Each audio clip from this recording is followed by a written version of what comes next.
শাস্ত্রে বললেন যদি গৌর না হইতো কেমনে হইতো, কেমনে ধরিতাম দে রাধার মহিমা প্রেম রসসীমা জগতে জানাতো।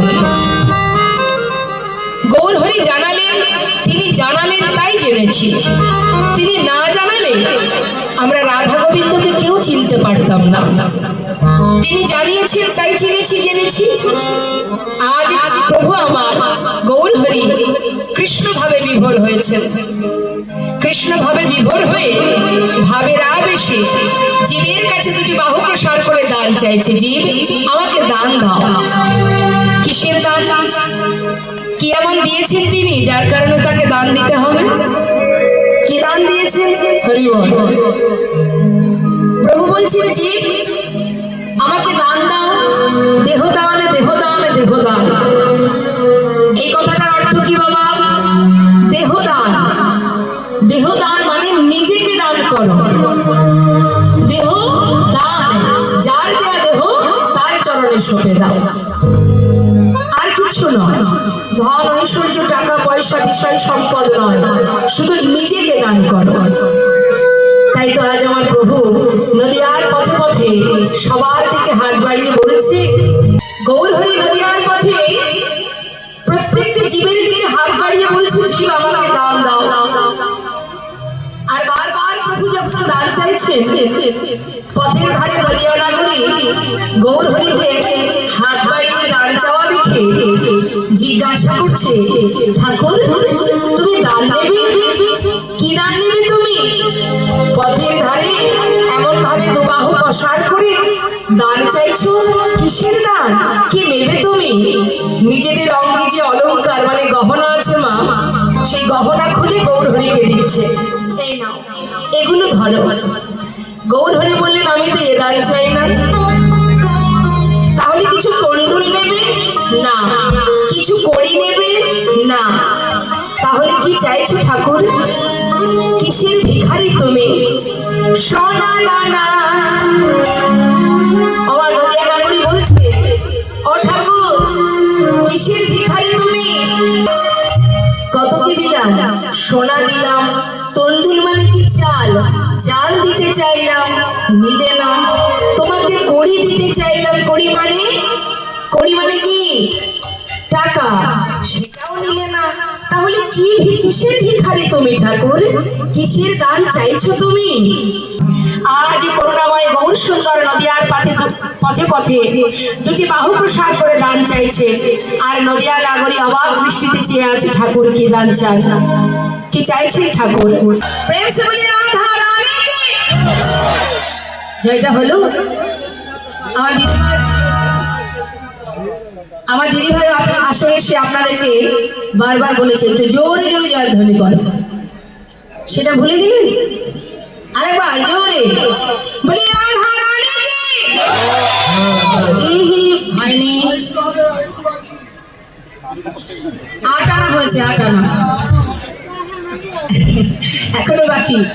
হ্যাঁ আরেকটু জোরে। আমার খাওয়া দাওয়া হয়েছে সারাদিন? না খেয়ে নাই তো? খেয়েছি তো? বেশ। দেখি বাড়িতে ঝগড়া করেন নাকি? ঝগড়া করেন না তো? বাহ বাহ, লক্ষ্মী তো। দেখি জোরে জোরে বলি রাধা রানী কি। দেখেছেন তো? দেখেছেন ভক্ত কি বেড়েছে? ভক্ত বাড়েনি, আপনারাই আছেন, কিন্তু জয়ধ্বনিটা বেড়ে গেছে, তাই না? আর একবার প্রেম সে বলি রাধা রানী কি। শ্যাম সুন্দর কি, বাকি বিহারী লাল কি, যমুনা মা কি, বৃন্দাবন ধাম কি। রাধে রাধে। ঠিক এইভাবে ডাকার মতো না ডাকলে সে আসবে? ঠিক করে ডাকতে হবে তো, তার কান পর্যন্ত পৌঁছায় যাতে সেইভাবে ডাকতে হবে। রাধে শ্যাম রাধে রাধে। শ্রীধাম বৃন্দাবনে ভগবান কৃষ্ণ অবাসে তিনি খেলার ছলে নানাবিধ লীলা করেন। তার লীলা করার পিছনে অনেকগুলো কারণ আছে। আমার দিকে কথা নয় তো, তিনি লীলা করছেন আমাদের মতো জীবকে শিক্ষা দেওয়ার জন্য। সঠিক পথের সন্ধান দেবার জন্য, আলোর পথ দেখাবার জন্য। তো আজ গোবিন্দ লীলাটি করছেন,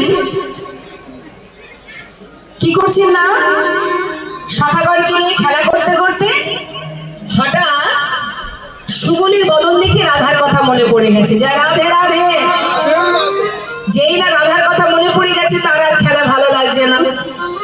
কারণ সুবলি দেখতে অনেকটা রাধার মতো। শ্রীমতী রাধারানী আর সুবল সখা এরা জেঠতুতো খুড়তুতো ভাই বোন। বৃষভানু, সুভানু, চন্দ্রভানু তিন ভাই। সুভানুর পুত্র সুবল, বৃষভানুর কন্যা রাধা, আর চন্দ্রভানুর কন্যা চন্দ্রাবলী। এখন সুবলি দেখতে অনেকটা রাধারানীর মতো, সেই কারণে একটা লীলা করেছিলেন গোবিন্দ, সুবল মিলন, অর্থাৎ সুবলির বেশে রাধারানী এসেছিলেন গোবিন্দের কাছে, আর সুবল রাধা সেজে ওই জটিলা ভবনে রন্ধনশালায় ছিলেন। তাহলে কতটা মুখের মিল থাকলে তবেই তাকে সুন্দর করে রাধা সাজানো যায়। এখন সুবলের বদন দেখলেই যে রাধার কথা মনে পড়ে গেছে, গোবিন্দের আর খেলা ভালো লাগছে না। খেলা ভালো লাগছে না বলে সুবল হচ্ছে মরণ সখা, বন্ধু সখা আজ আর ভালো লাগছে না খেলা করতে, জানা একবার আমার প্রেমময়ীকে এনে দেখা। সুবল বলছে, দেখ না, এই যখন তখন রাধাকে এনে দেখা, রাধাকে এনে দেখা বললে তাকে আমার সম্ভব নয়। তুই যদি আমাকে জমির বাড়ি যেতে বলিস আমি যেতে রাজি, কিন্তু জটিলা ভবনে আমি যেতে পারবো না। যে ঘরে তোর নিন্দা হয়, যে ঘরে তোর কথা কেউ বলে না, আমি সে ঘরে যেতে পারবো না। আরে এমন কথা কেন বলছিস ভাই? দেখ সুবল, সবাই তো আর একরকম মনের মানুষ হয় না। আরে হাতের পাঁচটা আঙুলি যেমন পাঁচ রকম, মানুষও তো পাঁচ রকম। তার জন্য রাগ করলে হবে? তুই না আমার মরম সখা, তুই তো সবই জানিস আমার কথা। এমন করিস না ভাই, একবার আমার রাধানীকে এনে দেখা, আমার যে আর ভালো লাগছে না। গোবিন্দ যখনই রাধাকে দর্শন করবার বাসনা জেগেছে, প্রকাশ করছে, বলরাম মনে মনে চিন্তা করছে যে আমার ভাই যা রাধা দর্শনের বাসনা জেগেছে, অর্থাৎ বলরাম তিনি ছলনা করে তিনি জানেন যে আমি থাকলে আমার ভাই রাধা দর্শনে যেতে পারবে না, যেহেতু আমি দাদা, তাই তিনি ছলনা করে বুদ্ধি করে বলছে, কানাই রে পঞ্চভাবে ভাইকে সেবা দেন মা। এতটাই ভালোবাসে বলরাম, বলছে, এই কানাই জানিস আমার না খুব ঘুম আসছে ভাই, আমি একটু তরু বৃক্ষের তলে একটু ঘুমাবো, আর তুই একটু গরু বাছুরগুলো লক্ষ্য রাখবি। ঠিক আছে দাদা। বলরাম কিন্তু প্রকৃত ঘুমাচ্ছে না, সে কপট নিদ্রায় নিদ্রিত, যাতে ভাই যেতে পারে। এখন ছলনা করে শুয়ে আছে, আর গোবিন্দ গিয়ে ডাকছে, দাদা ও দাদা, ঘুমালে নাকি? বলরাম ভাবছে সাড়া দিলে ভাই যেতে পারবে না, সাড়া দেওয়া যাবে না। দাদা তুমি কি ঘুমালে? কোনো সাড়া পাচ্ছে না, ভাবছে নিশ্চয়ই দাদা ঘুমিয়ে পড়েছে। অন্যান্য সখাদেরকে বলছে, শোন বন্ধু, আমার দাদা ঘুমিয়ে আছে, আমি একটু চললাম রাধা কুণ্ডে। তবে দাদা ঘুম থেকে উঠে যদি জিজ্ঞাসা করে যে কানাই কোথায় গেছে, দাদাকে যেন মিথ্যা কথা বলিস না। কেন জানিস? আমার দাদা মিথ্যা কথা সহ্য করতে পারে না। তাকে সত্যি কথাটাই বলবি, কিন্তু একটু ঘুরিয়ে বলবি, তাহলে কি হবে? সত্যি কথাটা বলাও হবে, কিন্তু একটু ঘুরিয়ে বলবি। কেমন কি বলবি শিখিয়ে দিচ্ছে। বলছি শোন, বলি দাদাকে বলবি, পিয়াসু লাগিয়া গিয়াছে কানাই প্রেম সরোবরের কূলে। সত্য কথাটা বলবে, কিন্তু একটু ঘুরিয়ে ঘুরিয়ে বলবে, যাতে দাদা বুঝতে না পারে। এদিকে বলরাম তো সবই জানে, কানাই রাধা দর্শনে যাবে, তিনি কপট নিদ্রা নেতৃত্ব। কপট নিদ্রা মানে কি জানেন? জেগে জেগে ঘুমানো যাকে বলে। যদি প্রকৃত কেউ ঘুমায় তাকে 1 থেকে 2 বার কি 3 বার ডাকবেন, সাড়া পাবেন। কিন্তু কেউ যদি জেগে ঘুমায় সারা রাত ধরে ডাকলেও সাড়া পাবেন না, কারণ সে তো জেগে জেগে ঘুমাচ্ছে, সবই জানে সে। আজ বলরাম শুয়ে আছে, আর ভগবান কৃষ্ণচন্দ্র গাভীগণকে সখাদের কাছে দিয়ে নিজে চললেন সুবলকে সাথে করে নিয়ে রাধা কুণ্ডের তীরে। সুবল সখা বলছে, কানাই তুই এক কাজ কর, যদি রাধা দর্শন পেতে চাস তাহলে আগে বাঁশিটা বাজা। তোর বংশীর ধ্বনিটা যদি রাধারানী শুনতে পায় তবে তো সে বুঝবে যে তুই তাকে দেখতে চাস। তাই সবার আগে বাঁশিটা বাজিয়ে তাকে ইশারা কর, ইঙ্গিত কর, তাকে জানা যে তুই তাকে দেখতে চাস। তারপরে পরের কথা পরে হবে। গোবিন্দ বিলম্ব না করে সুবলকে নিয়ে রাধাকুণ্ডে যাচ্ছে আর বংশীর ধ্বনি করছে। পদাবলীর দিকে একটু ধ্যান দিতে হবে মা, পদাবলীতে কি বলছে প্রত্যেকটা কথার মধ্যে মন দিতে হবে। আচ্ছা, রাধারানীর শ্বশুর বাড়ি কোথায় মায়েরা বলুন? বলতে তো হবে, ভুল হোক তাতে সমস্যা নেই, ভুল হলেই ঠিক হবে। রাধারানীর শ্বশুর বাড়ি কোথায়?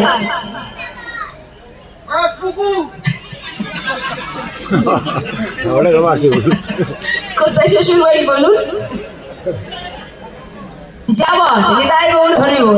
আশা করেছিলাম মায়েরা বলবেন কিন্তু বাবারাই বলে দিলেন। যাই হোক, আর রাধারানীর বাপের বাড়ি কোথায়? বর্ষানা। হরি বল হরি বল। এখন যাবটে রন্ধনশালায় বসে আছে রাধারানী, হঠাৎ বধুর বংশীর ধ্বনি। পাগলিনীর ন্যায় রাধারানী আমার রন্ধনশালায় বসে বধুর মুরলীর ধ্বনি শ্রবণ করে অন্তরে কাঁদছে আর বলছে, বধূ তুমি কি জানো না আমি কেমন ঘরে বাস করি? মন চাইলেই তো তোমার কাছে আমি যেতে পারবো না। তুমি যখন তখন রাধা বলে বাঁশি বাজালে এই অভাগিনী রাধারানী কেমনে থাকবে ঘরে? কি করব আমি? সখীদের কাছে দুঃখ প্রকাশ করছে। সখীরে ওই দেখ বাজলো বধুর বাঁশি, কি করব আমি? গোবিন্দের হাতের বাঁশি বাজছে মা, রাধা বলে। যার যেমন কান সে তো তেমনই শোনে। হ্যাঁ, বাঁশি বাজে একই সুরে, যার যেমন কান সে তেমন শোনে, যার যেমন ভাব তার তেমন লাভ। তাই তো গাছে পাখি বসে আছে, পাখি সে তার ভাষায় কথা বলছে, আর গাছতলা দিয়ে কয়েকজন ব্যক্তি যাচ্ছে, এক একজনের ভাব এক এক রকম। গাছের পাখি তার ভাষায় ডাকছে, আর গাছতলা দিয়ে যারা যাচ্ছে তারা বলা বলি করছে। গাছের পাখি ডাকছে কি বলে? কেউ বলছে হরে কৃষ্ণ রাধা, কেউ কি বলছে? মানে চার বন্ধু যাচ্ছে মা গাছতলা দিয়ে, তার মধ্যে একজন হলো ব্যবসাদার, ব্যবসা করে, একজন সাধু, একজন মুসলমান, আর একজন কুমোর। এখন চার ব্যক্তি যাচ্ছে, তাদের মধ্যে বলা বলি হচ্ছে। বলতো বন্ধু গাছের পাখি কি বলছে? সাধু বললেন আমি শুনতে পাচ্ছি ও যেন বলছে হরে কৃষ্ণ রাধা। আর একজন বলছে দূর, হরে কৃষ্ণ রাধা বলছে না। হ্যাঁ, হরে কৃষ্ণ রাধা বলছে না, কি বলছে তুমি বলো? পেঁয়াজ রসুন আদা। আর একজন বলছে না রে না, সে কথা বলছে না, তোরা সবাই ভুল বলছিস, আমি ঠিক বলবো। তা বল দেখি, তুই বল কি বলছে? হ্যাঁ হ্যাঁ বলবো আমি করছি না আদা। মানে যে কুমোর মাটির জিনিস তৈরি করে, সে বলছে আরে না না, আমি যেন শুনছি সে বলছে হাড়ি কলসি নাদা। আর আরেকজন যে মুসলমান সে বলছে আরে দূর, আমার মন বলছে ওই পাখি বলছে আল্লাহ রসুল খোদা নে গায়ে। যার যেমন ভাব সে তো তেমনই তার লাভ মা, তাই না? কিন্তু সেই পাখি নিজের ভাষায় ডাকছে, আমরা এক একজন এক এক রকম ভাবছি। গোবিন্দ বাঁশি বাজাচ্ছে রাধা বলে, আর এক একজন এক এক ভাবে শুনছে। এবার আমাদের জানতে হবে কে কি শুনছে। মাতা যশোমতি শোনে, গোবিন্দ বলে বাঁশি বাজাচ্ছে, আর মা ঘরে বসে কি শুনছে?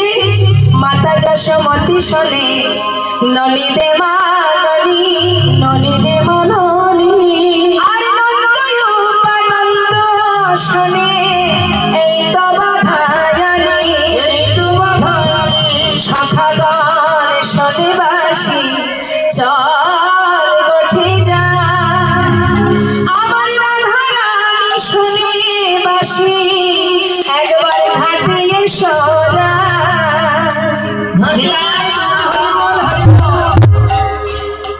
রাধারানী রন্ধনশালায় বসে বললেন, সখীরে বল, আমি এখন করব কি উপায়,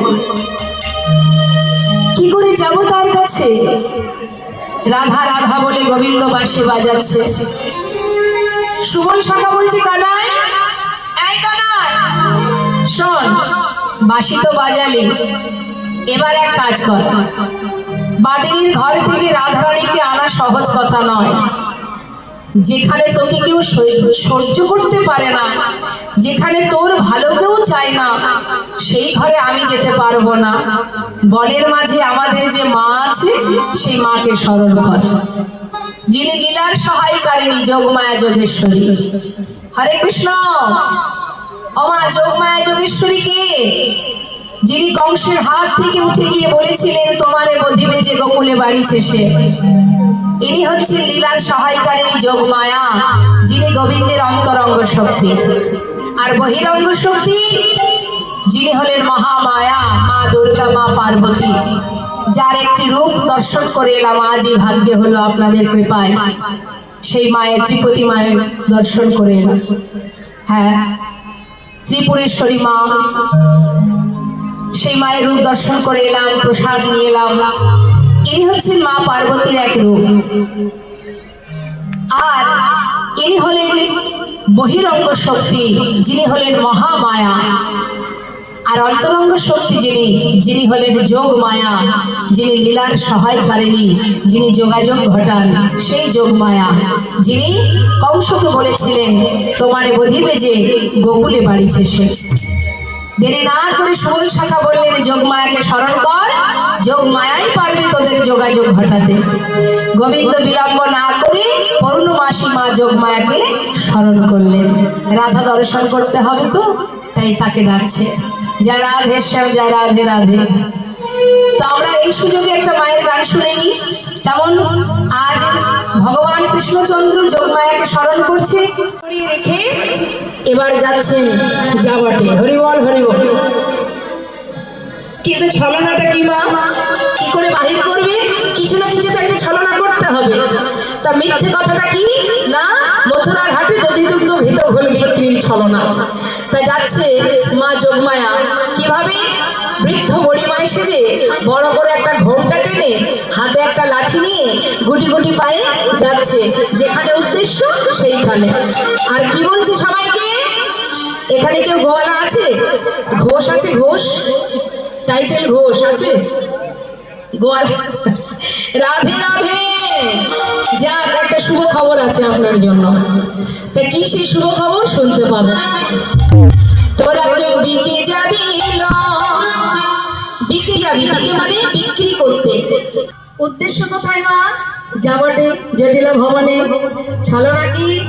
দুধি দুগ্ধ ঘৃত ঘোল বিক্রি। জটিলা ভবনে এসে ডাকছে, জটিলে ও কুটিলে। ঘরের মধ্যে মাইঝি বসে আছে, নাম ধরে ডেকেছে বড়িমা। কুটিলার একটু মানে বেঁধেছে, এত বড় স্পর্ধা, আমার নাম ধরে ডাকে। আমি বৃন্দাবনের সতী রমণী, আমার মা সতী, আমি সতী, আমাদের নাম ধরে ডাকে, এত বড় সাহস। সতী রমণীকে সম্মান দিতে হয়, এইটুকু শিক্ষা কি তার নেই? কার এত বড় সাহস বৃন্দাবনে আমার আর আমার মায়ের নাম ধরে ডাকে? কুটিলা খুব রেগে গেছে। সে কি করেছে বাবা, আজ উচিত শিক্ষা দেবে বলে লম্পে ঝম্পে যাচ্ছে দরজা খুলতে। এবার আমার মায়েদের কাছে জিজ্ঞাসা করবো, ও মা, কুটিলা কি শুধু বৃন্দাবনে আছে? মানে বৃন্দাবনে কুটিলা পাওয়া যায় শুধু? কি বলেন আপনারা? কুটিলা যে শুধু বৃন্দাবনে পাওয়া যায় তা কিন্তু নয়, কুটিলা ঘরে ঘরে পাওয়া যায়, তাই না? কুটিলপতি যার, সেই তো কুটিলা। যে অন্যের ভালো সহ্য করতে পারে না, সেই তো কুটিলা। এমন মানুষ ঘরে ঘরে আছে, তাই না? এখন কুটিলা সে লম্পে ঝম্পে যাচ্ছে দরজা খুলতে। যেই না দরজাটা খুলেছে মা, যেভাবে এসেছিল তাকে শাসন করবে, শিক্ষা দেবে, দরজা খুলে বড়িমাইকে দেখে মাথাটা নত করেছে। বড়িমাই বলছে, কি রে অকুটিলে, সেদিন তোকে হতে দেখলাম, এর মধ্যে এত মান অভিমান বেড়েছে রে তোর। কি রে? বলি, ঘরে কি মা আছে? আছে আছে, তুমি ভিতরে এসো বুড়িমা, আমি ভেবেছিলাম অন্য কেউ। এদিকে জটিলা মনে মনে ভাবছে, তাই তো, আমার মেয়ের তো আবার স্বভাব ভালো না। কি জানি বাবা কার সঙ্গে কি ঝগড়া গন্ডগোল বাঁধায়, ওর তো একেবারে স্বভাব ভালো নয়। যাই আমি একটু দেখে আসি। জটিলা আমার লাঠি হাতে নিয়ে খোঁড়াতে খোঁড়াতে দাঁড়ে এসেছে দরজায়। এসে দেখছি কি কুটিলা আর বুড়িমায় যোগমায়া তাদের সঙ্গে কথা হচ্ছে। মা জটিলা তাড়াতাড়ি করে কুটিলার হাতটা ধরে যায়। কুটিলে ছি ছি ছি ছি ছি। দিনে দিনে শুধু বয়সটাই বেড়েছে, বুদ্ধির কোনো পরিবর্তন হয়নি। বৃদ্ধ মাকে বাইরে দাঁড় করিয়ে কেউ কথা বলে, ভিতরে এনে তাকে বসতে দে। ছি ছি ছি ছি। মা তুমি কিছু মনে করো না মা, এসো ভিতরে এসো। কি করবো বলো? দুদিনও হয়নি স্বামীর সংসারে থাকতে পারলো না। দুদিনের মধ্যে স্বামীকে খেয়ে আমার ঘাড়ে চেপে বসে আছে। নেহাত নিজের পেটের মেয়ে, তাই ফেলে দিতে পারি না। অন্য কেউ হলে ঘরেই রাখতাম না, দূর করে দিতাম। মা কিছু মনে করো না মা, আমার মেয়ের কথায় কিছু মনে করো না। এসো তুমি ভিতরে এসো। ভিতরে গিয়ে বুড়িমায় বসেছে পাতা আসনে। কিরে জটিলে, ও জটিলে, বয়স তো কম হয়নি তো, তা কবে মরবি শুনি? কি যে বলো না মা, হ্যাঁ মরা কি আর আমার হাতে? তিনি যেদিন নিয়ে যাবে সেদিন চলে যাব। যাক কিশোর, তোদের বাড়িতে এলাম, শুনলাম নাকি আজ মথুরার হাটে দধি দুগ্ধ ঘৃত ঘোল বিক্রি হবে। তাও আবার শুনলাম নাকি ঘোলের দাম ঘিয়ের দরে, মানে ঘিয়ের দরে ঘোল বিক্রি। বর্তমান ঘিয়ের কেজি কত মা? আমার মায়েরা বলি। মায়েরা ভাবছে মেয়েটা শুধু আমাদের দিকেই প্রশ্ন করে যাচ্ছে, কি সমস্যা, একটু কথা বলতেও দিচ্ছে না। সমস্যা আমার মায়েদেরকে নিয়ে, বাবাদেরকে নিয়ে আমার কোনো সমস্যা নেই। ওমা বলুন, এখন তো মায়েরাই বাজার ঘাট করেন, কি করেন তো আপনারা? তা বলুন বর্তমান ঘিয়ের কেজি কত?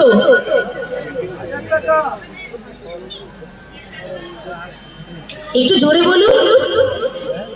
জানেন না বাবা? বলুন। আচ্ছা 700 বা 800 টাকা। 800 রাখালেই তো ঠিক আছে। 1 কেজি ঘোলের দাম কত হবে?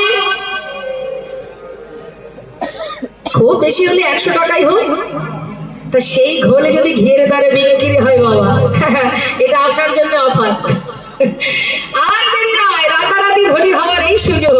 বললেন আর দেরি করিস না, আজ ঘিয়ের দরে ঘোল বিক্রি। তাই বলি চল, এইভাবে দধি দুগ্ধ ঘৃত ঘোল নষ্ট না করে চল হাটে যায়। ওমা বসুন, আপনার কি হলো? মাঝখানে উঠে দাঁড়িয়েছেন কেন? বসুন বসুন বসুন। এবার বুড়িমাই বলছে শোন, আর দেরি নয়, চল হাটে যেতে হবে। জটিলা বলছে মা আমার কি আর সেই বয়স আছে? দেখতে পাচ্ছ না, চোখে দেখতে পাই না, কানে শুনতে পাই না, চলতে পারি না, আমি আর কি করে হাটে যাব? বলছে ধুর, তোর কথা কি বলছে রে, তোকে যেতে হবে না। আরে বাবা, তোর এত সুন্দর একটা মেয়ে আছে ঘরে, তাকেই তো আমার সাথে হাটে পাঠিয়ে দিতে পারিস। জটিলা বলছে মা যা বলেছো বলেছো, আর বলো না। ওই মেয়েকে আমি হাটে পাঠাতে পারবো না, ওর যে স্বভাব ভালো নয় মা। ও লোকের গায়ে গা লাগিয়ে ঝগড়া করে, পায়ে পা লাগিয়ে ঝগড়া করে, ওর যে মোটেও স্বভাব ভালো নয়। ওকে যদি হাটে পাঠায় মা, ওই সুন্দর হাটখানা একেবারে ভেঙে যাবে। শুধু কি তাই মা, আমার মেয়ের গুণের কথা শুনবে? শুনুন তাহলে, আপনার তোর ঘরে মেয়ে আছে, আছে না? জটিলা তার মেয়ের গুণের কথা বলছে। তা কি গুণ কুটিলার? জটিলা বলছে মা শোনো, এমন ভালো মেয়ে আছে ঘরে, জলে আগুন লাগাতে পারে, কাঁচা বাসে ঘুম ধরাতে পারে, কেশের সেতু পার হতে পারে, ছাকনি করে জল আনতে পারে, মুখের বলে দধি টকে পদভরে মাটি কাঁপে। মানে যদি হাঁটে যেন মনে হয় বসুমাতা কাঁপছে। আর মুখের ভাষা এমন টক, মিষ্টি দইয়ের হাড়ি সামনে থাকলে দই টকে যায়। এত ভালো গুণ আমার মেয়ে। জটিলা বলছে শোন কুটিলে, আর ওই কথা বলে লাভ নেই। বলি আমরা গাছে তো আমরাই হবে রে, আম তো আর হবে না। তাই গৌর হরি, তুই তো আর খুব একটা ভালো নস, তাহলে তোর মেয়ে কি করে ভালো হয় বল? কি যে বলো না মা, আমার আবার কি দোষ? যাকে শোন, আজ আমি এলাম কেন জানিস? তোদের মঙ্গলের জন্য, বরাবরের জন্যই আমি তোদের ভালো চাই। আজও এসেছি তোদের ভালোর জন্য। তা বলি শোন, কথায় আছে বসে খেলে রাজার ভান্ডার ফুরিয়ে যায়।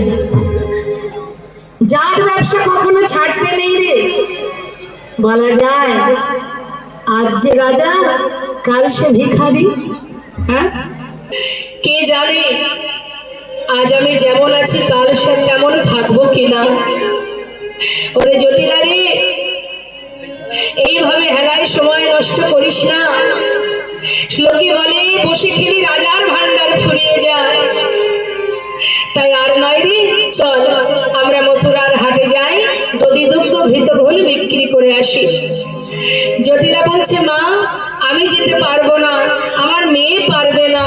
তাহলে তাহলে এক কাজ কর, তোর ছেলেকে পাঠিয়ে দে। বলছে, আয়ান, আয়ানকে দিয়ে বেচা কেনা হবে না, ও বিক্রি কিনির কিচ্ছু জানে না, সারাদিন তো মায়ের পূজা নিয়ে ব্যস্ত, সারাক্ষণ জয় মা জয় মা জয় মা গালি বলে ঘুরে বেড়ায়, ও তো বিক্রি কিনি করতে পারবে না, ওর দ্বারা হবে না। বুড়িমার মনে মনে চিন্তা করছে, যা, আরে বাবা আমি তো এই অপেক্ষায় ছিলাম যাতে কেউ যেতে না পারে, এবার আমি যার উদ্দেশ্যে আসা আমি তার কথাটা বলবো। হ্যাঁ জটিলে, আয় জটিলে, এই শোন এদিকে। সবার কথা জানতে জানতে একজনের কথা শোনা হলো না। বলি, ওই আমাদের নাতনিটা তোর ঘরে বৌমা করে এনেছিস, নাতনিটা কেমন আছে? ভালো আছে? এদিকে এসো। বলি, নাতনিটা কথা শোনে, সব শোনে, কাজ কাজকর্ম সব করে, কিন্তু একটু দোষ আছে। আমার কিসের দোষ? যমুনার ঘাটে যায় যখন এদিক ওদিক তাকায়। বলছি, মা তোমার নাতনি মানে আমাদের বৌমা, মানে কার কথা বলছে মা? রাধারানী। বলছে সব ভালো, কাজকর্ম সব করে, কথা শোনে, সবই ভালো, শুধু একটা দোষ, যখনই যমুনায় পাঠায় যাওয়ার পথে এদিক ওদিক সেদিক তাকাতে তাকাতে যায়। তার মানে গোবিন্দ তো কদম গাছের ডালে বসে থাকে মা, তার রাধারানী যাওয়ার পথে এদিক ওদিকে তাকায়, এটাই সমস্যা। বড়িমাই বলছে, আরে বাবা এটা আবার কোনো সমস্যা হলো? শোন একটা কথা বলি, তোরা মায়ের ঝিয়ে যে কাজ করতে পারিস নি, একবার ভরসা করে আমার উপরে ছেড়ে দে।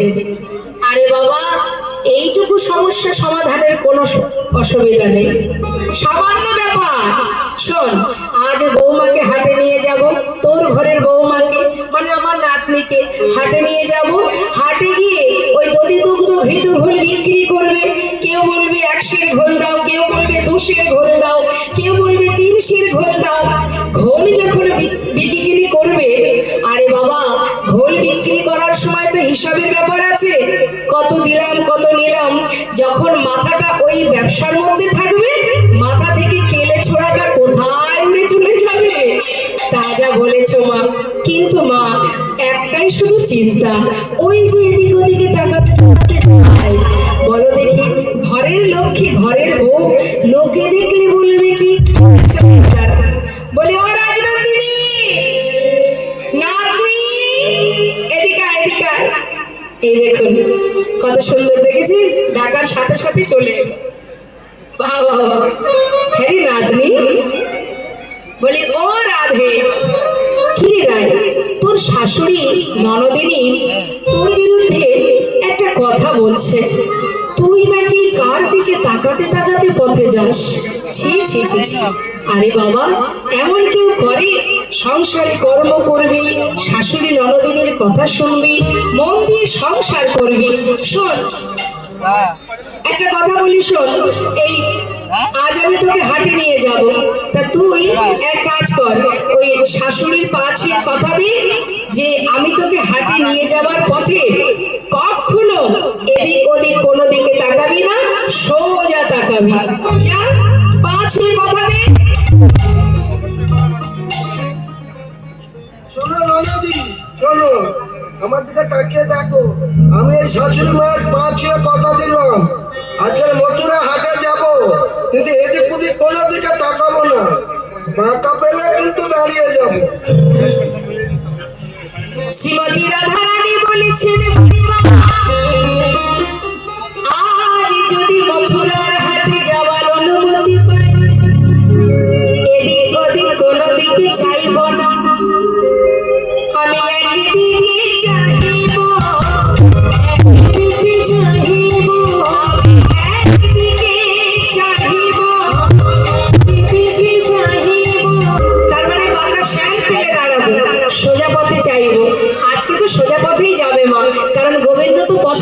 দাঁড়িয়ে আছে দামি সেজে, আজ আর এদিক ওদিকে তাকাতে হবে না।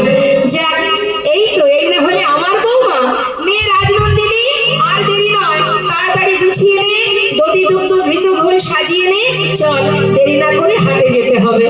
শ্রীমতী রাধারানী বলেছে, বড়িমা আমার পশুরা সাজানো আছে, শিশুকাল হতে আমি পশুরা সাজিয়েছি, আমার পরাণ বধূর সেবার লাগে, বাকি কেবল পাশরা। আরে এ পশুরা সাজালে হবে না, দধি দুগ্ধ ঘৃত ঘোলে পশুরা সাজা। শ্রীমতী রাধারানী গোবিন্দ সেবা দেবে বলে এবার সুন্দর করে পশুরা সাজাচ্ছে মা। কি বলছে মা? আর চিত্ত ধরনে না যায়, চিত্ত চঞ্চল হয়ে গেছে রাধারানীর, এবার মনের আনন্দে পশুরা সাজিয়ে যাচ্ছে। ও বড়িমা সাজিয়েছে মা, কি কি নিয়েছে গোবিন্দ সেবার জন্য? পরপর পশুরা সাজিয়ে একটা শুদ্ধ বস্ত্র দিয়ে ঢেকে নিয়েছে। কেন? বধূ সেবার বস্তু, পথে যাওয়ার কালে যদি কোনো গুণজোর লাগে, এই তো আমার রাধারানীর সেবা। হ্যাঁ, মনে মনে ভাবছে যদি কোনো গুণজোর লাগে, তাই শুদ্ধ বস্ত্র দিয়ে ঢেকে নিয়েছে। এই জন্য শাস্ত্রে বলে, কখনো যদি ভগবানের সেবার জন্য কিছু নিয়ে যান, সেটা একটা শুদ্ধ বস্ত্র দিয়ে ঢেকে নিয়ে যাবেন। তো রাধারানী আমার শুদ্ধ বস্ত্র দিয়ে ঢেকে নিয়েছেন। মহাজন পদাবলিতে লিখছেন, সুন্দর করে মাথায় পসরা নিয়ে শ্রীমতী রাধারানী সঙ্গী বেষ্টিত হয়ে বড়িমাইকে নিয়ে যেই না যাত্রা করেছে, পিছন থেকে ডাক দিলেন আর একজনকে। পিছন থেকে সবে মাত্র বাহির হয়েছে, জটিলা ডাক দিলেন, মা, এই যে ও মা, এদিকে এসো, এদিকে এসো, এদিকে এসো। যেই না ডেকেছে, বড়িমাই মনে মনে ভাবছে, কি জানি বাবা ধরা পড়ে গেল। মনের মধ্যে চিন্তা হচ্ছে, আমি যে রাধাকে নিয়ে যাচ্ছি গোবিন্দের কাছে, জটিলা কি সেটা বুঝতে পারলো? ভয়ে ভীত ধুর ধুর করে কাঁপছে বাবা। আর এদিকে জটিলা ডাকছে, ও মা শোনো না মা, বলছি কি, ওই বৌমাকে নিয়ে যাচ্ছ, নিয়ে যাও, কিন্তু একটা কথা আছে মা, সেটা হলো আমার বৌমা যার জন্য পাগলিনী, হ্যাঁ, যেন তার নামটি করোনা, তার নামটি করোনা, তার নামটি করোনা, তার নামটি করোনা, যে নামে বৌ পাগলিনী, তার নামটি করোনা।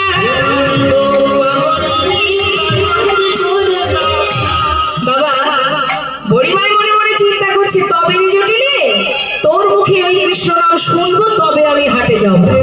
তুই বলবি না, শুধু ইশারা ইঙ্গিতে বোঝাবি, আমি কিছুতে শুনবো না, আগে তোর মুখে শুনবো, তারপরে যাবো। বলছে, কার নাম করতে বারণ করছিস রে? কার নাম? ওই ছেলেটা মানে কি নাম? কি তার? মাঠে মাঠে ধেনু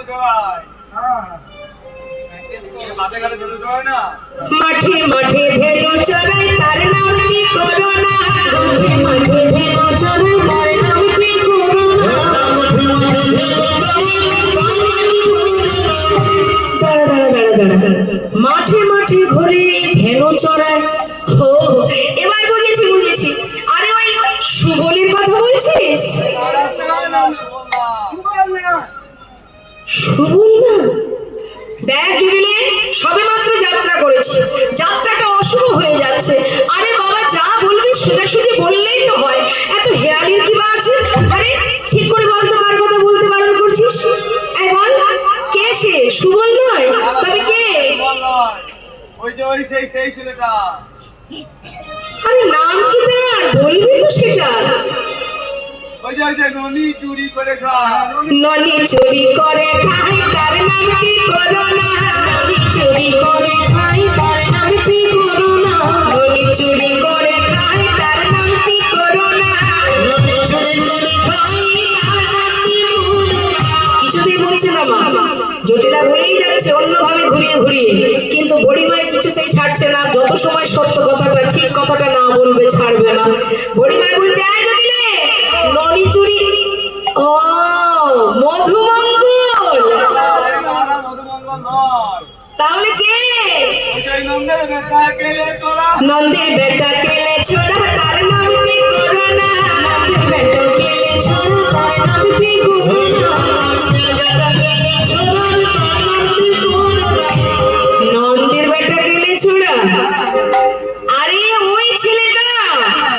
ঘোষের ছেলে কৃষ্ণ।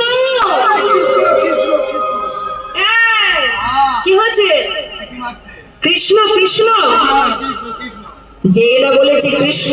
ব্যথা আমার কোমরে ব্যথা বসে পড়েছি। আরে বাবা ধুর, ওর কথা কেন বলবো? ওর খায় না পড়ি, হ্যাঁ ওর খায় না পড়ি, তাই ওর নাম করতে হবে? ঘোষের ছেলে মাঠে মাঠে ঘুরে বেড়ায়, না না না না, ওর নাম আমরা কেউ করি না। তাহলে মা, আমরা তো তোদের ঘরের যে কুলদেবী আছে শ্যামা মা, আমরা তো ওই নামই গাইতে গাইতে যাই। যাক মা, আমিও তো সেটাই ভাবছিলাম। যাক শোনো মা, আমার ঘরের কুলদেবী শ্যামা মা, তার নাম গাইতে গাইতে যদি যাত্রা করা হয়, যাত্রা শুভ হবে। আরে এ আবার নতুন কথা, আমরা তো ওর নামটাই করি রে। বেশ বেশ, হ্যাঁ তাই হোক মা, তাই হোক। কিন্তু মা, শ্রীমতী রাধারানী তো গোবিন্দ মন্ত্র ছাড়া আর কিছু জানে না। এখন করবে কি উপায়? শাশুড়ি অনুমতি করেছে যে শ্যামা মায়ের নাম গাইতে হবে। করবে কি সে? শ্রীমতী রাধারানী গাইছে, হরিনাম কৃষ্ণ নাম বড়ই মধুর, যে যারে কৃষ্ণ ভজে সে বড় চতুর। কিভাবে গাইছে? কি বলছে? শ্যামা মার, শ্যামা মার, কথাটার মধ্যে ঢোক দিতে হবে, গভীর ভাবে বুঝতে হবে। কি বলছে? শ্যামা মার। শাশুড়ি মনে মনে ভাবছে, এই না হলে আমার বৌমা, যা বলেছি তাই গাইছে।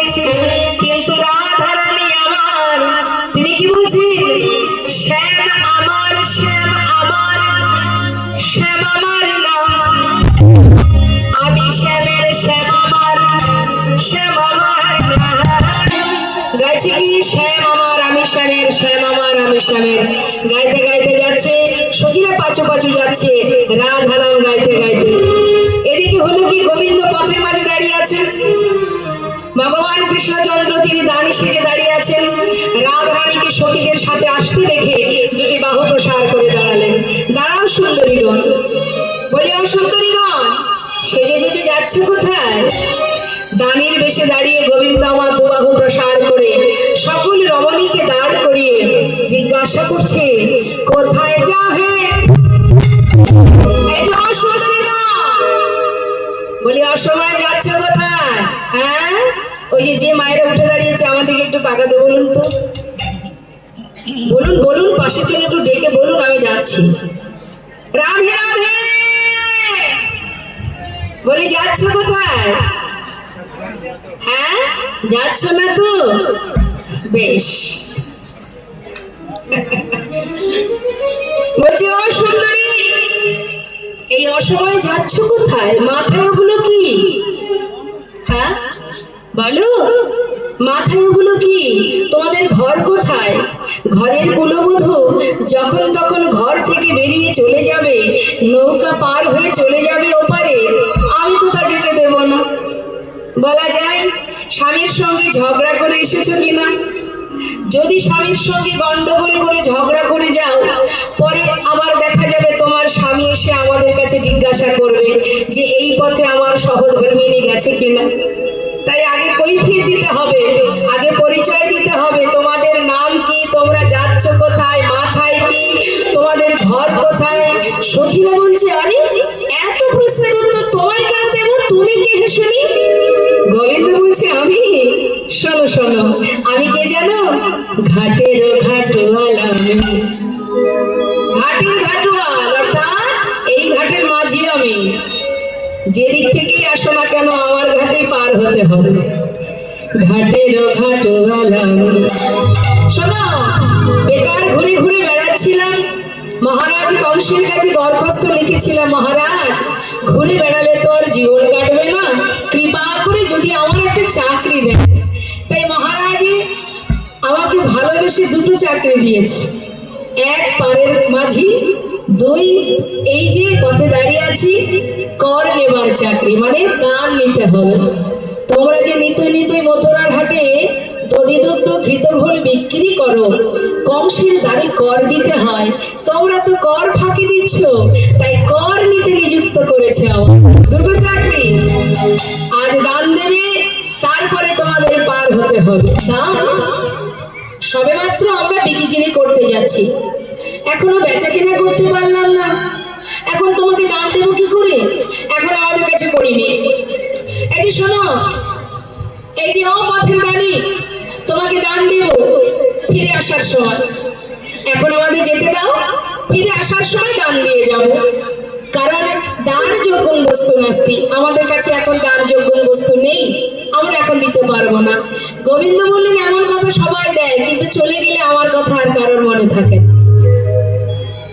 যাওয়ার সময় সবাই কথা দিয়ে যায়, চলে গেলে আমার কথা আর কারোর মনে থাকে না। তাই আজ আর ছাড়বো না, আগে দান দেবে তারপরে যেতে দেবো।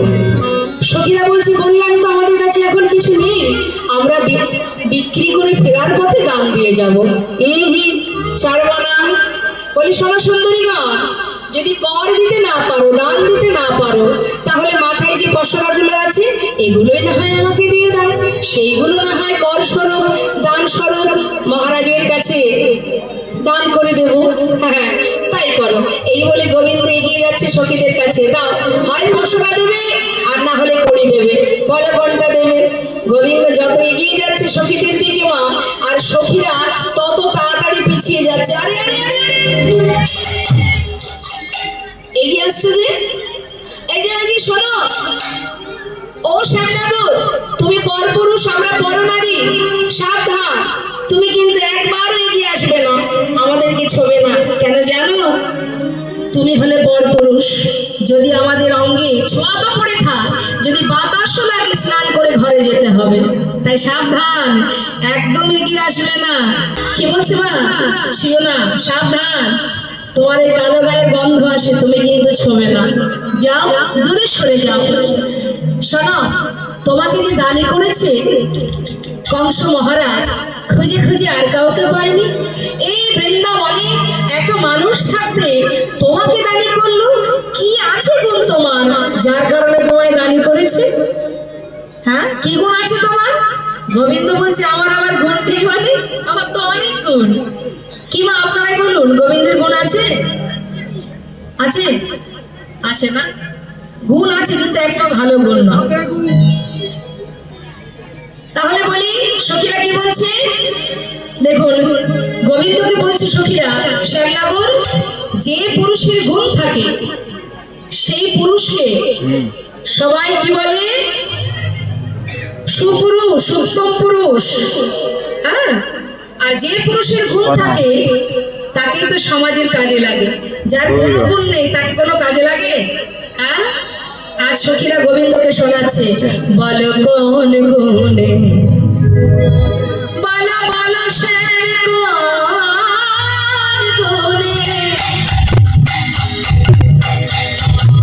বলো বলো কোন গুণে। কি গুণ আছে তোমার? গোবিন্দের রূপের বর্ণনাগুলো ভেঙে ভেঙে আপনাদের বুঝিয়ে দেব। আর গোবিন্দের কি কি গুণ আছে শোনো, জায়গা দিয়েও আমার দিকে তাকান। যদি আপনি আপনার কন্যাকে বিবাহ দিতে চান, পাত্রের বাড়িতে গিয়ে সবার আগে কি দেখেন? মানে ছেলের বাড়িতে গিয়ে নিজের মেয়েকে বিবাহ দেবেন, ছেলের বাড়িতে গিয়ে সবার আগে আপনি কি দেখবেন বলুন? গল্প করবেন না আমার সাথে কথা বলবেন? রাধে রাধে। আমার দিকে তো তাকান তো, দেখুন এদিক থেকে কোনো আওয়াজ আসছে না, যত শব্দ সব এদিক থেকে পাচ্ছি। আমার দিকে তাকান। ঘরের মেয়ে বিবাহ দিয়েছেন, দিয়েছেন তো? তা ছেলের বাড়ি থেকে সবার আগে কি দেখেছিলেন? কি বলুন, বলতে পারছেন না? সবার আগে কি দেখি আমরা? যত সময় না বলবেন এখানে দাঁড়িয়ে থাকবো। বাড়ি ঘর তোর পরের কথা, সবার আগে কি দেখি? আগে দেখবো ছেলেটা আমার মেয়ের সঙ্গে মানায় কিনা, তাই না?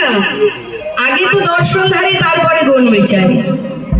তা সখীরা বলছে, আহা কি রূপ শ্যামনগর, অন্ধকারকে জয় করেছো, ভ্রমরের মতো কালো তোমার গায়ের বরণ। এই তো তোমার রূপ, নিজেকে কখনো আয়নায় দেখেছো? কত সুন্দর দেখতে তোমার।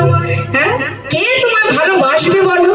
আচ্ছা ঠিক আছে, ছেলে যদি রূপ না থাকে মেনে নেওয়া যায়, ছেলের যদি গুণ থাকে সে ঘরে মেয়ে বিবাহ দেওয়া যায়, যায় না মা? হ্যাঁ, বলে রূপ অনেক গুণ আছে আমার জামাইয়ের। গুণ শ্যামনগর, আহা কি গুণ বলতেও কষ্ট হয়। ঘরে ঘরে ননি চুরি করে খাও। যদি কেউ জানে যে অমুকের ছেলে চোর, চোরের হাতে কেউ মেয়ে দেবে না? দেবে? তা শ্যামনগর রূপেতে ভ্রমরা, ভ্রমরের মতো কালো তুমি, আর গুণে ননি চোরা। শুধু ননি নয়, প্রসিদ্ধ নবনীত চোর। শুধু কি ননি চুরি করে? গোবিন্দ শুধু ননি চুরি করে? আর কি চুরি করে?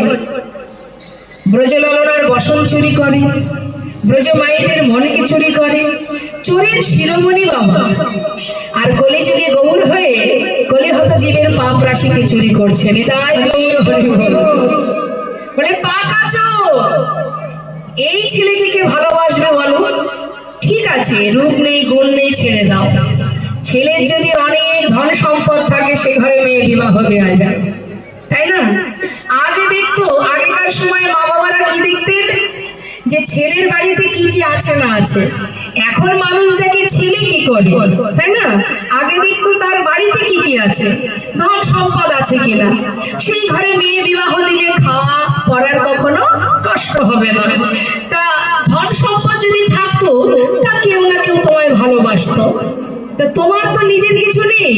যে নবলক্ষ ধেনু নিয়ে মাঠে মাঠে ঘোরো, সে তো তোমার পিতা নন্দ মহারাজের। তোমার কি আছে শ্যামনগর?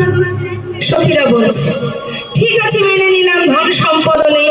যদি বসতি ভালো হতো, বিশাল অট্টালিকা হতো, বসতি ভালো হতো, সেই কাছে মানে সেই ঘরে মেয়ে বিবাহ দেওয়া যেত, যেত না? গর্ব করে তো মা বাবা বলতে পারতেন, এত বড় বাড়িতে আমার মেয়েকে বিবাহ দিয়েছি। মানে বসতি যদি ভালো হয়। তা শ্যামনগর তোমার বসতি কোথায়? কোথায় বসতি মা? রূপেতে ভ্রমরা, গুণে নলি চোরা, ধনে ধবলি বসতি গাছে। সারাদিন তো গাছের তলে বসে থাকো, কে তোমায় ভালোবাসবে বলো? শ্যামনগর সাবধান, বামন হয়ে চাঁদে হাত দিতে যেও না। কথায় আছে, স্বনামে পুরুষ ধন্য, পিতৃ নামে যে মধ্যম। শ্বশুরের নামে যে বিলায় সে হলো অধম, স্ত্রীর নামে যে বিলায় সে হলো অধম। এখানে যে সকল বাবারা আছেন, ভাইরা আছেন, দাদারা আছেন, আমি তাদের উদ্দেশ্যে বলছি কথাটা। স্বনামে পুরুষ ধন্য, যে পুরুষ নিজের ক্ষমতায় সবার কাছে পরিচিত থাকেন, তিনি হচ্ছেন উত্তম পুরুষ। যে পুরুষ পিতার পরিচয়ে পরিচিত থাকেন, তিনি হলেন মধ্যম পুরুষ। যে পুরুষ স্ত্রীর পরিচয়ে পরিচিত থাকেন, তিনি হলেন অধম পুরুষ। আর যিনি শ্বশুরের পরিচয়ে পরিচিত থাকেন, তিনি হচ্ছেন অধম পুরুষ। আর যিনি স্ত্রীর পরিচয়ে পরিচিত থাকেন, স্ত্রীর পরিচয়ে পরিচিত, তিনি হলেন অধম পুরুষ।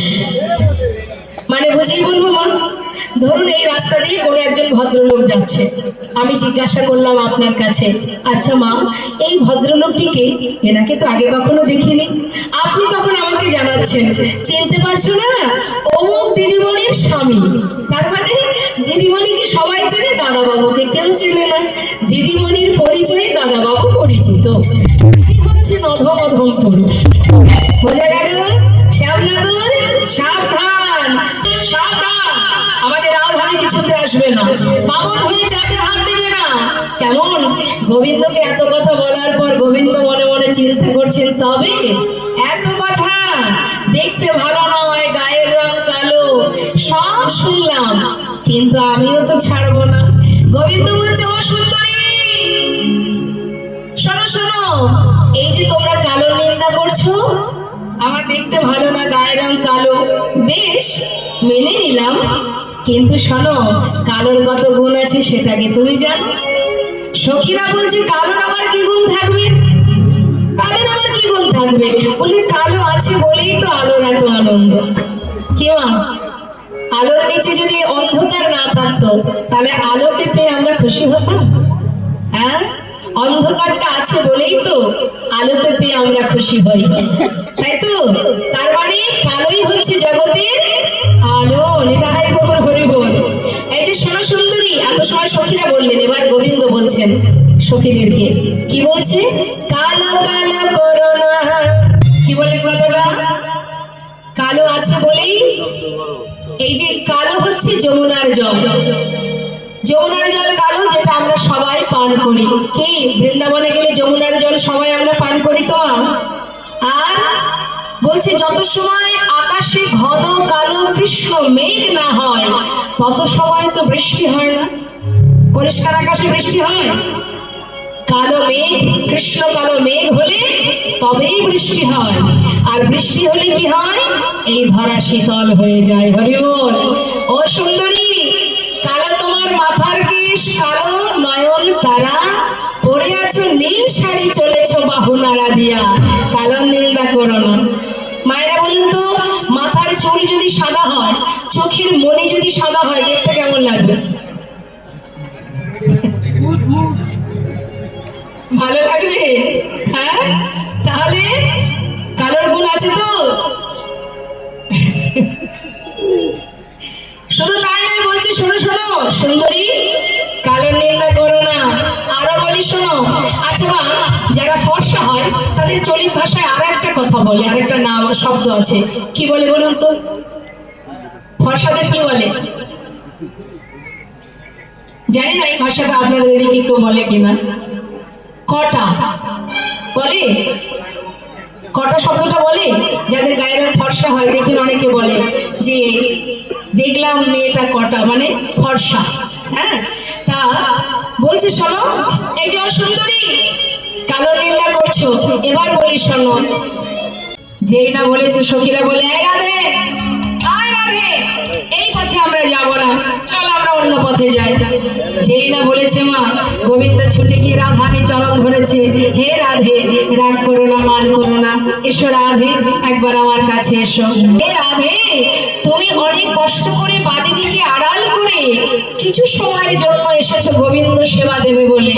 এখন যদি রং ঢং করে সময় নষ্ট করো, সময় চলে গেলে আর পাবে না। যা করতে হবে সময় থাকতে করতে হয়, কি তাই তো মা? সময় চলে গেলে কিচ্ছু হবে না। বলে রাধে, না করো এমন ঢঙ্গ, করো তা করো সঙ্গ।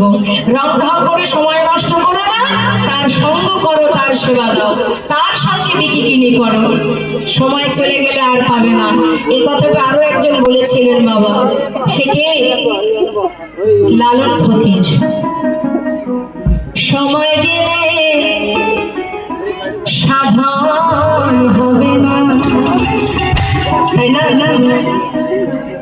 যা করবে করো, কিন্তু সাধন ভজন সময় থাকতে করতে হবে।